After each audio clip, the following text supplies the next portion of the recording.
사무엘상 26장입니다. 26장 6절부터 12절까지 말씀 우리 함께 읽도록 합니다. 이에 다윗이 햇사람 아히멜렉과 수르야의 아들 요압의 아우 아비새에게 물어 이르되 누가 나와 더불어 이 진영에 내려가서 사울에게 이르겠느냐 하니 아비새가 이르되 내가 함께 가겠나이다. 다윗과 아비새가 밤에 그 백성에게 나아가 본즉 사울이 진영 가운데에 누워 자고 창은 머리 곁 땅에 꽂혀 있고 아브넬과 백성들은 그를 둘러 누웠는지라. 아비새가 다윗에게 이르되 하나님이 오늘 당신의 원수를 당신의 손에 넘기셨나이다. 그러므로 청하오니 내가 창으로 그를 찔러서 단번에 땅에 꽂게 하소서. 내가 그를 2번 찌를 것이 없으리다 하니 다윗이 아비새에게 이르되 죽이지 말라. 누구든지 손을 들어 여호와의 기름 부음을 받은 자를 치면 죄가 없겠느냐 하고 다윗이 또 이르되 여호와께서 살아계심을 두고 맹세하노니 여호와께서 그를 치시리니 혹은 죽을 날이 이르거나 또는 전장에 나가서 망하리라. 내가 손을 들어 여호와의 기름 부음 받은 자를 치는 것을 여호와께서 금하시나니 너는 그의 머리 곁에 있는 창과 물병만 가지고 가자 하고 다윗의 사울의 머리 곁에서 창과 물병을 가지고 떠나가되 아무도 보거나 눈치채지 못하고 깨어 있는 사람은 없었으니 이는 여호와께서 그들을 깊이 잠들게 하셨으므로 그들이 다 잠들어 있었기 때문이었더라. 아멘. 많이 본 그림들이 또 한 번 나오죠? 우리 이거와 비슷한 내용이 우리 24장에서 우리는 이미 공부하고 왔습니다. 24장의 내용이 똑같이 기록된 건 아니에요. 장소가 다릅니다. 24장에 있었던 내용은 어디였죠? 그 사울 왕이 용변을 보러 동굴 속으로 들어갔는데 거기에 누가 있었죠? 다윗과 600명의 그와 부하들이 그곳에 있었습니다. 그때도 똑같은 일이 벌어졌어요. 용변 보던 찰나에 이제 아무것도 옴짝달싹 못하는 사울을 향하여서 내가 저 사울을 지금 죽이는 것이 하나님이 우리 가운데 붙여주신 거다라고 하면서 이제 다윗의 부하들이 그것을 막 부추기죠. 근데 다윗이 똑같은 얘기를 합니다. 뭐라고 하죠? 여호와께서 기름 부은 자를 내가 죽일 수 없다. 하나님께서 세운 자를 내가 감히 죽일 수 없다라는 얘기를 똑같이 합니다. 그리고 25장을 다윗은 지나옵니다. 25장을 우리가 지나왔지만 24장에서는 상당히 의인처럼 보이던 이 다윗이 25장에서는 나발이라고 하는 그 참 이렇게 별로 소위 말해서 별로 같지 않은 사람 때문에 큰 분노를 일으킵니다. 올라와서 다 죽여버리겠다. 막 그렇게 얘기합니다. 그래서 여러분 누차 말씀드리지만 사람의 마음이라는 것은요. 이렇게 믿고 신뢰할 만한 대상이 되지 못하는 것 같아요. 우리의 믿음의 대상은 사람이 아닙니다. 하나님입니다. 그걸 우리가 항상 염두에 두고 여러분 그것을 우리가 기억하고 나갔으면 좋겠습니다. 그렇게 이제 25장에서는 또 다윗이 아주 이 수준 낮은 믿음의 모습을 또 보이는 것을 우리는 또 볼 수가 있어요. 또 26장에 와서는 또 전혀 다른 이야기를 또 합니다. 또 똑같은 상황이에요. 지금 누가 누구를 쫓아오냐면은 2번 다시는 사울이 다윗을 쫓아가지 않겠다라고 24장에서 약속했어요. 다윗아, 네가 나를 이렇게 죽일 수도 있는데 살려놨구나. 네 원수 갚는 것을 다 무장해제시키고 나를 용서해줬으니 나도 너를 2번 다시는 쫓아가지 않겠다. 널 용서하겠다라고 했던 이 사울의 그 고백을 진짜로 받아들였던 다윗은 26장에 와서 또 한번 뒤통수를 크게 얻어맞습니다. 바로 이제 어떤 일이 벌어지게 되면 10사람이라고 나와요. 여기도 보니까 10이라는 것이 제가 뭐라고 했죠, 여러분? 재련소예요, 재련소. 여전히 누가 거기에 있죠? 바로 다윗이 그곳에서 허우적거립니다. 다윗은 아직까지도 더 성숙해야 되고 더 잘해야 될 하나님이 그를 키워나가는 그런 과정의 여정 속에 있다는 거죠. 이 10지역에 살아오고 있었던 사람들이 바로 누구에게 가서 이르냐면은 지금 다윗이 우리 진영에 들어와 있다. 그러면서 사울 왕에게 가서 이르기 시작합니다. 근데 사울이 3,000명이나 되는 어마어마한 군사를 데리고 와서 이 다윗과 맞닥뜨리고 그를 죽이려고 합니다. 그런데 이제 그 소식을 들었던 이 다윗이 어느 순간 정탐꾼을 보내서 지금 이 상황이 진짜인가 아닌가 확인해 보고 싶었던 것 같아요. 그래서 오늘 우리가 읽었던 6절부터 12절까지는 다윗과 그리고 이 정탐꾼 아비새 둘이서 이제 지금 이 상황이 어떻게 돌아가는지 확인하려고 내려갔던 장면들이 우리는 볼 수가 있습니다. 자, 먼저 우리가 첫 번째 여기서 봐야 될 것이 있습니다. 우리가 11절을 한번 다 같이 한번 읽어볼게요. 11절. 여기도 똑같이 그런 내용이 나오는데 26장 11절입니다. 내가 손을 들어 여호와의 기름 부음 받은 자를 치는 것을 여호와께서 금하시나니 너는 그의 머리 곁에 있는 창과 물병만 가지고 가자 하고 라고 얘기합니다. 때마침 그 장소에 갔더니 사울 왕을 중심으로 그 주변에 있는 모든 사람들, 호위병들이 다 깊은 잠에 빠져 있습니다. 그리고 나서 다윗과 아비새가 그곳에 있는 물병과 창을 가지고 나옵니다. 그런데 이곳에서도 갈등이 일으켜요. 아비새가 뭐라고 얘기하냐면은 저거 분명히 지금 하나님께서 우리 가운데 지금 맡겨놓은 그 생명이다. 지금 죽여버리자라고 그렇게 얘기를 하는 거예요. 아비새가 그걸 계속해서 얘기합니다. 그때 다윗이 얘기했던 것이 오늘 우리가 읽었던 본문 말씀, 내가 손을 들어 여호와의 기름 부음 받은 자를 치는 것을 여호와께서 금하시나니 라고 하는 이야기를 합니다. 우리가 아마 이런 설교는 많이 들어봤을 거예요. 간혹 이제 약간 이렇게 아웃사이드에 밀린 좀 이렇게 쫓기는 목사님들이 많이 이제 얘기하는 그런 내용이죠. 주의 종을 감히 건드리면 아주 큰 코 다친다라고 하면서 많은 분들이 단위에서 겁박하고 그럴 때가 있어요. 그러나 사실은 이 본문은 그럴 때 적용하는 것이 아닙니다. 그런 내용으로서 쓰려고 한 것이 아니에요. 여기서는 이 다윗이 1차적으로 얘기하려고 했던 보편적인 견해가 있어요. 그 당시에 보편적인 견해죠. 어떤 인간의 요구에 의해서 요청된 왕이 이 사울 왕입니다. 그러나 하나님께서 그걸 인정해 줍니다. 사무엘상 10장에 보면요. 왕직을 위한 기름 부음이 이루어지고 있어요. 그것을 하나님은 제가 하듯 그것을 허락하시죠. 다윗은 사울의 그 왕권을 강제로 이제 빼앗기보다는 이를 허락하신 여호와께서 맡기기로 한 것으로 여러분 그 그림이 1차적으로 보여져요. 그러니까 우리가 그걸 어떻게 할 수 있는 것은 아니다. 하나님께서 그를 여기서 다윗이 얘기했듯이 9절과 10절에 다윗이 또 이르되 여호와께서 살아계심을 두고 맹세하노니 여호와께서 그를 치시리니 혹은 죽는 날이 이르거나 또는 전장에 나가서 망하리라 라는 것으로 하나님 앞에 이 뜻을, 이 계획들을 맡기는 것을 우리가 볼 수가 있습니다. 자, 여러분, 간혹가다 그 목사님들이 또는 교회에서 이렇게 좀 안 좋은 성도들 가운데도 마찬가지예요. 똑같은 일이 벌어져요. 성도들 간에도 어떤 성적인 문제가 벌어지고 목회자 가운데 어떤 성적인 문제 또 금전적인 문제가 일어나고 그럴 때 가만히 보면요. 나중에 그것이 자연스럽게 이게 폭로가 됩니다. 하나님이 회개할 기회를 한 번, 두 번 주실 때가 있어요. 근데 그렇게 해도 돌이키지 않을 때에는 하나님이 만천하에 그것을 드러나게 하죠. 제가 지나왔던 교회에서도 그런 일이 있었어요. 그냥 조용히 하나님 앞에 회개하면서 끝나면 될 일을 교회 전체 성도가 다 알게 돼서 결국에는 그곳을 떠나게 되는 그런 일들도 있었고요. 또 목회자도 마찬가지죠. 우리가 내노라는 한국의 아주 유명한 목사님들. 대부분 그런 목사님들 보면은 상당히 자기 자신을 과시하고 상당히 본인이 갖고 있는 유능함을 그리고 그런 것들을 막 과시하고 자랑하는 것들을 봐요. 자기는 전혀 어떤 그런 문제가 없다라는 것을 얘기를 하고요. 그러나 하나님께서 그 교만한 마음을 여지없이 교회 정도에서 폭로하는 것이 아니라 만천하에 들추어서 드러내는 것을 볼 수가 있습니다. 사실 이런 것들은 사실 신명기서에 이미 약속되어 있죠. 하나님께서 너희에게 복을 주시는데 하나님을 사랑하고 그 뜻과 그 계획 앞에 너희들 서게 되면 너가 모든 민족 가운데 뛰어난 민족이 될 것이요. 너가 하나님을 망령되이 여기고 너의 마음과 너의 욕심과 그리고 사랑하는 마음이 없이 이 땅을 네 마음대로 살게 되면 너가 모든 민족의 웃음거리가 되겠다라고 하는 것은 여전히 우리 가운데 흐르고 있는 내용입니다.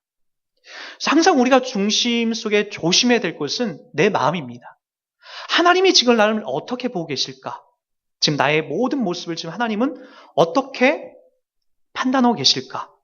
그 앞에서 우리가 서야 되는 것이 1차적으로 가장 중요합니다. 여러분, 오늘 이 말씀 속에서 우리가 또 하나 염두에 봐야 될 것이 있어요. 그래서 이 보편적인 이 견해, 오늘 하나님께서 사울 왕을 통하여서 다윗에게 이 기회가 주었음에도 불구하고 기름 부은 자를 내가 죽일 수 없다라고 얘기하는 이 내용은 사실 하나님의 그 주권과 내용 앞에 이것을 맡기겠다라고 하는 내용으로 우리가 1차적으로 봐야 됩니다. 그런데 여러분 2차적으로 또 하나 중요하게 봐야 될 것이 있습니다. 사실은 다윗의 이 상태에서는 2차적인 견해가 더 많습니다. 다윗은 아직까지도 신앙이 이렇게 성숙한 단계로 가지 않습니다. 조금 더 성숙해야 됩니다. 그래서 여전히 하나님께서 10이라고 하는 이 재련소에 그를 머물게 하고 있는지도 모릅니다. 그곳에서 지금 하고 있는 것이 뭐냐면은 다윗은 지금 이런 마음이 있는 거예요. 아무리 지금 하나님께서 나에게도 왕위를 물려주겠다라고 다윗을 세워놨지만 다윗은 여전히 지금 두려운 마음이 가득해요. 왜요? 지금 이스라엘 전국 방방곡곡에 다윗을 편드는 사람보다는 사울 왕을 편드는 사람이 더 많아요. 여러분 그걸 꼭 보셔야 됩니다. 다윗은 전략가예요. 한편으로는요. 그래서 내가 지금 사울을 내 손으로 죽이면 이스라엘 전체 지역의 이 땅 속에 나보다는 사울을 쫓아가는 사람들이 훨씬 더 많기 때문에 잘못하다가는 사울을 죽였다가는 정작 내가 도리어 죽을지도 모르겠다라고 하는 정확한 판단을 갖고 있는 거예요. 그래서요, 여러분 우리 다 알다시피 나중에 그 26장에 21절을 한번 보세요. 21절. 20절, 21절입니다. 26장. 그런즉 청하건대 이 다윗이 지금 하는 얘기입니다. 여호와 앞에서 먼 이곳에서 이제 나의 피가 땅에 흐르지 말게 하옵소서. 이는 산에서 메추라기를 사냥하는 자와 같이 이스라엘 왕이 한 벼룩을 수색하러 나오셨습니다. 사울이 이르되 내가 범죄하였도다. 내 아들아 다윗아 돌아오라. 내가 오늘 내 생명을 귀하게 여겼은즉 내가 다시는 너를 해하려 하지 아니하리라. 내가 어리석은 일을 하였으니 대단히 잘못되었도다 하는지라. 지금 사울 왕이 다윗에게 지금 하는 고백을 들어보세요. 내가 잘못했도다. 왜요? 다윗이 나를 죽이려고 했지만 2번씩이나 나를 살려줬다. 나는 너를 죽이려고 했는데 너는 나를 살리려고 했구나 라는 것으로 이야기합니다. 전략가라는 거예요. 이렇게 해서 진짜 나중에 사울 왕이 죽었을 때 다윗은 사울을 죽이려고 한 것이 아니다 라고 하는 것을 많은 사람들이 이제 알아주고 그리고 이스라엘을 이제 통치하는데 전혀 장애가 없게끔 하려고 하는 그런 전략가적인 그런 미래를 볼 수 있는 그런 관측도 이 다윗에게 그런 내용들이 있었던 거죠. 그래서 여러분 이걸 꼭 기억하세요. 사울을 죽였다간 내가 도리어 죽고 마라. 이것이 다윗이 또 한켠에 갖고 있었던 아주 중요한 마음이었다는 거죠. 그리고 이 두 가지 마음이 오늘 사울을 살리게 되는 이런 계기로 됐었고 그것이 바로 하나님의 이 계획 속에서 펼쳐지게 됩니다. 우리가 이 부분을 또 하나 보면서 다윗이 기고만장해서는 안 되는 이유가 뭐냐면요. 12절을 다 같이 한번 보세요. 12절. 다윗이 사울의 머리 곁에서 창과 물병을 가지고 떠나가되 아무도 보거나 눈치채지 못하였고 깨어있는 사람도 없었으니 이는 여호와께서 그들을 깊이 잠들게 하셨으므로 그들이 다 잠들어 있었기 때문이었더라. 자, 이곳에서도 여러분 보이진 않지만 하나님이 일하셨다라는 게 명확하게 드러나고 있어요. 뭐가 나오죠? 이는 여호와께서 그들을 깊이 잠들게 하셨으므로 그들이 다 잠들어 있었기 때문이더라. 물과 창을 가져왔었던 것도 이와 같은 일들을 할 수 있었던 것도 무엇 때문에 그랬다라고요? 여호와께서 사울의 군사들을 깊이 잠들게 했기 때문에 바로 다윗이 이런 대범한 일들을 할 수 있었다라는 거예요. 그럼 여러분 누가 이 일들을 주관하고 있는 겁니까? 다윗이 아니라는 거예요. 다윗이 전략을 세우고 아무리 선하고 착한 마음으로 그의 일생을 펼쳐난다 할지라도 이러한 이스라엘의 역사 속에서 일하시는 분은 바로 누구였다라고요? 하나님, 여호와 하나님께서 이와 같은 모든 일들을 이루어가고 만들어가고 있다는 거죠. 여러분 지금은 어떨까요? 저는 지금도 우리 속에서 동일하게 하나님이 일한다고 생각이 됩니다. 근데 우린 보이지 않잖아요. 그거 어떻게 증명해야 되죠? 우리 마태복음 1장으로 한번 가보도록 할게요.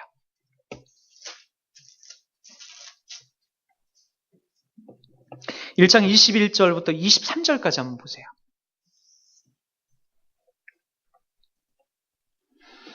성탄절이 되려면 좀 더 남았는데 미리 한번 훑어보겠습니다. 마태복음 1장 21절부터 23절입니다. 아들을 낳으리니 이름을 예수라 하라. 이는 그가 자기 백성을 그들의 죄에서 구원할 자이심이니라 하니라. 이 모든 말씀으로 된 것은 주께서 선지자로 하신 말씀을 이루려 하심이니 이르시되 보라 처녀가 잉타여 아들을 낳을 것이요 그의 이름을 임마누엘이라 하리라 하셨으니 이를 번역한즉 하나님이 우리와 함께 계시다 함이라. 아주 중요한 얘기를 합니다. 저는 임마누엘이라는 말을 너무나 좋아합니다. 하나님이 우리와 나와 함께 하신다는 말을 저는 그 어떤 말씀보다도 이 네 글자 임마누엘 하나님이 나와 함께 하신다 라고 하는 것을 너무나 행복해하고 좋아합니다. 이 말씀만 갖고 있으면 어디나 두렵고 어렵고 또 외롭고 쓸쓸한 자리에 가서도 그러다가도 또 희망을 갖게 되는 말씀이 이 말씀이에요. 하나님이 나와 함께 하신다. 근데 여러분 아들을 보내시면서 이 약속을 하거든요. 예수를 이 땅에 보내시면서 이분을 통하여서 우리와 함께 하겠다라고 하는 거예요. 근데 정작 예수님은 어떻게 되셨죠? 우리 가운데 지금 없습니다. 예수님이 지금 여러분 곁에 이렇게 나타나 계시나요? 우리 이정순 집사님처럼 이렇게 우리 앞에 나타나나요? 안 나타나요. 그게 우리를 힘들게 한다라는 거예요. 그래서 없기 때문에 우리가 범죄하는지도 몰라요. 없기 때문에 우리가 악한 마음을 갖고 있는지도 몰라요. 없기 때문에 뻔한 죄를 짓고 있는지도 몰라요. 없다라고 느껴지기 때문에 그런 마음을 갖게 되는 거죠. 그러나 여러분, 이것은 여러분 하나님께서 우리들 가운데 함께 하신다라고 하는 영원한 약속을 하는 거예요. 그 하나님을 어떻게 그 영원한 약속을 신뢰할 수 있죠? 우리 한번 마태복음 28장에도 이렇게 맨 마지막 1장도 이렇게 내가 영원히 너와 함께 하겠다라고 하지만 마태복음 1장 28절 맨 끝날 구절도 이렇게 얘기합니다. 보세요. 내가 너에게 분부한 모든 것을 가르쳐 지키게 하라. 볼지어다 내가 예수가 세상 끝날까지 너희와 항상 함께 있으리라. 이렇게 얘기합니다. 예수님은 죽어서 부활해서 하나님 나라에 올라가셨는데 나와 항상 함께 어떻게 함께 하시는 거죠? 항상 함께 하는 거는 내 안에 내가 어딜 가든지 나와 늘 동행해야 되는 거 아닙니까? 늘 나의 곁에서 함께 하셔야 되는 거 아닌가요? 근데 여러분 실상은 그렇지 않다라고 여러분 느껴지잖아요. 이걸 어떻게 우리가 증명하고 어떻게 우리가 믿어가 나갈 거예요? 우리 한번 요한복음 16장에 가서 오늘 말씀을 좀 정리하고 나가도록 하겠습니다. 요한복음 16장입니다.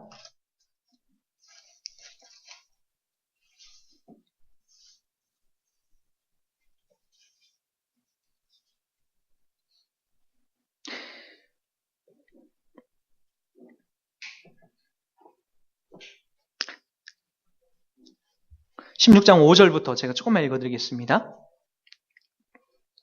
16장 5절입니다. 지금 내가 나를 보내신 이에게로 가는데 너희 중에서 나더러 어디로 가는지 묻는 자가 없고 도리어 내가 이 말을 함으로 너희 마음에 근심이 가득하였도다. 예수님이 죽으시고 부활하셔서 하나님 나라에 간다라고 하는 것 때문에 지금 제자들이 불안해한다는 거예요. 예수가 떠난다는 것이 얼마나 그들에게 불안한 일이었겠습니까? 나 7절을 보세요. 그러나 완전히 역전되는 바뀌는 말이 나옵니다. 내가 너희에게 실상을 말한다. 진짜를 얘기해준다. 내가 떠나가는 것이 너희에게 유익이다. 내가 떠나가는 것이 유익이라는 거예요. 하나님께로 떠나가는 것이 유익이다. 내가 떠나가지 않으면 보혜사가 너희에게로 오시지 아니할 것이요. 가면 내가 그를 너희에게로 보내리니 그가 와서 죄에 대하여 의에 대하여 심판에 대하여 세상을 책망하시리라. 그리고 나서 12절을 보세요. 내가 아직도 너에게 이를 것이 많으나 지금은 너희가 감당하지 못하리라. 그러나 진리의 성령이 오시면 그가 너희를 모든 진리 가운데로 인도하시리니 그가 스스로 말하지 않고 오직 들은 것을 말하며 장래일을 너희에게 알리시리라. 그가 내 영광을 나타내리니 내 것을 가지고 너희에게 알리시겠음이니라. 무릇 아버지께서 있는 것을 다 내 것이라. 그러므로 내가 말하기를 그가 내 것을 가지고 너희에게 알리시리라 하였노라. 여러분, 예수님이 이 땅에 오셔서 십자가에 못 박혀 죽으시고 떠나가는 것이 우리들에게 유익이래요. 그것이 훨씬 더 유익이래요. 매일같이 우리와 동행하고 동거하는 것보다도 더 큰 유익이라는 거죠. 제자들과 지금 동행하는 것보다도 더 큰 유익이 뭐죠? 예수님이 죽으시고 부활하셔서 누굴 보내주셨기 때문에? 보혜사 성령님을 보내주셨기 때문에. 왜요? 그 성령님이 지금 누구에 대해서 얘기한다라는 거예요? 보혜사 성령께서 바로 모든 진리 가운데 우리를 안내하시는 그 성령님이 바로 예수에 대해서 우리 가운데 알려주시고 있다는 거죠. 그러나 진리의 성령이 오시면 그가 너희를 모든 진리 가운데로 인도하시느니 그가 스스로 말하지 않고 오직 들은 것을 말하며 장래일을 너에게 알리시리라. 그가 내 영광, 예수님의 영광이 뭐죠? 14절.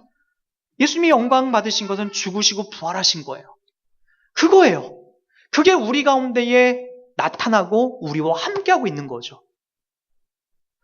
여러분, 다윗에게 지금 주님이 함께하고 있는 게 뭐죠? 그를 돌보시고 지키는 겁니다. 그리고 그를 영원히 하나님 나라로 이끌어가는 그 과정들을 지금 만들어 가시는 거예요. 결국 그를 통하여서 예수 그리스도를 보내시기 위한 하나님의 구속사를 만들어 가시는 거예요. 그 이야기가 구약 성경 속에 이미 성취되고 펼쳐지고 있는 거죠. 그 다윗과 하나님이 동행하는 것처럼 안 보이지만 동행하십니다. 다윗과 그의 군사들은 오늘도 또 그랬을 거예요. 야, 지들이 지금 저기 자는 것 보니까 얼마나 저들이 나태하고 게을르냐. 그 정도로만 봤을 거란 말이에요. 그 일을 누가 하셨는데? 하나님이 하셨는데. 그들을 깊이 잠들게 하는 것은 하나님인데 그걸 잘 못 봤던 거죠. 여러분, 우리 일상 속에서도 그 하나님이 함께하고 있다는 것, 늘 우리와 함께하고 있다는 것, 여러분 이거 인식하셔야 됩니다. 여러분 인생 속에서 임마누엘로, 그리고 심지어는 내가 너희를 떠나서 올라가는 것이 유익이다. 왜냐? 내가 너희들을 인치고 확증하면서 내가 내려준 그 보혜사 성령이 너희와 세상 끝날까지 나를 증언하면서 영원히 너희와 함께할 것이다 라고 이야기하고 있는 거죠. 여러분들이 이 다음에 죽음이라는 그 여정 속에 있었을 때 무엇이 여러분을 살려낼까요? 여러분이 쌓은 도덕? 여러분이 쌓은 공력? 우리가 쌓은 모든 노력과 헌신? 그것은 우리를 살려내는데 조금의 역할도 하지 못합니다. 예수 그리스도의 이 죽으심과 부활하심, 그 은혜 아래 있는 자들에게만 바로 우리가 살아나고 하나님 나라를 경험할 수 있는 그 은총을 맛보게 되는 거죠. 여러분, 그렇기 때문에 하나님이 우리와 동행하고 있다는 것을 단 한순간 놓치시면 안 됩니다.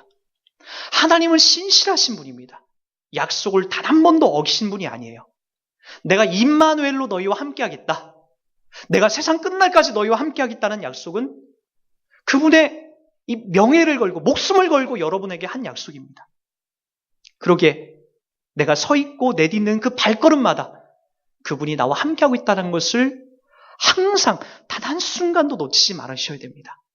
그리고 그분이 나를 돕고 있다. 그분이 나와 함께하고 있다. 그러기에 내가 더 거룩하고 더 진실하고 그리고 내가 더 성결하고 더 바르게 정말 주님이 기뻐하시는 일 앞에 내가 서야겠다는 마음을 항상 가지고 우리가 살아가는 우리의 모습이 되길 주의 이름 부탁드리겠습니다.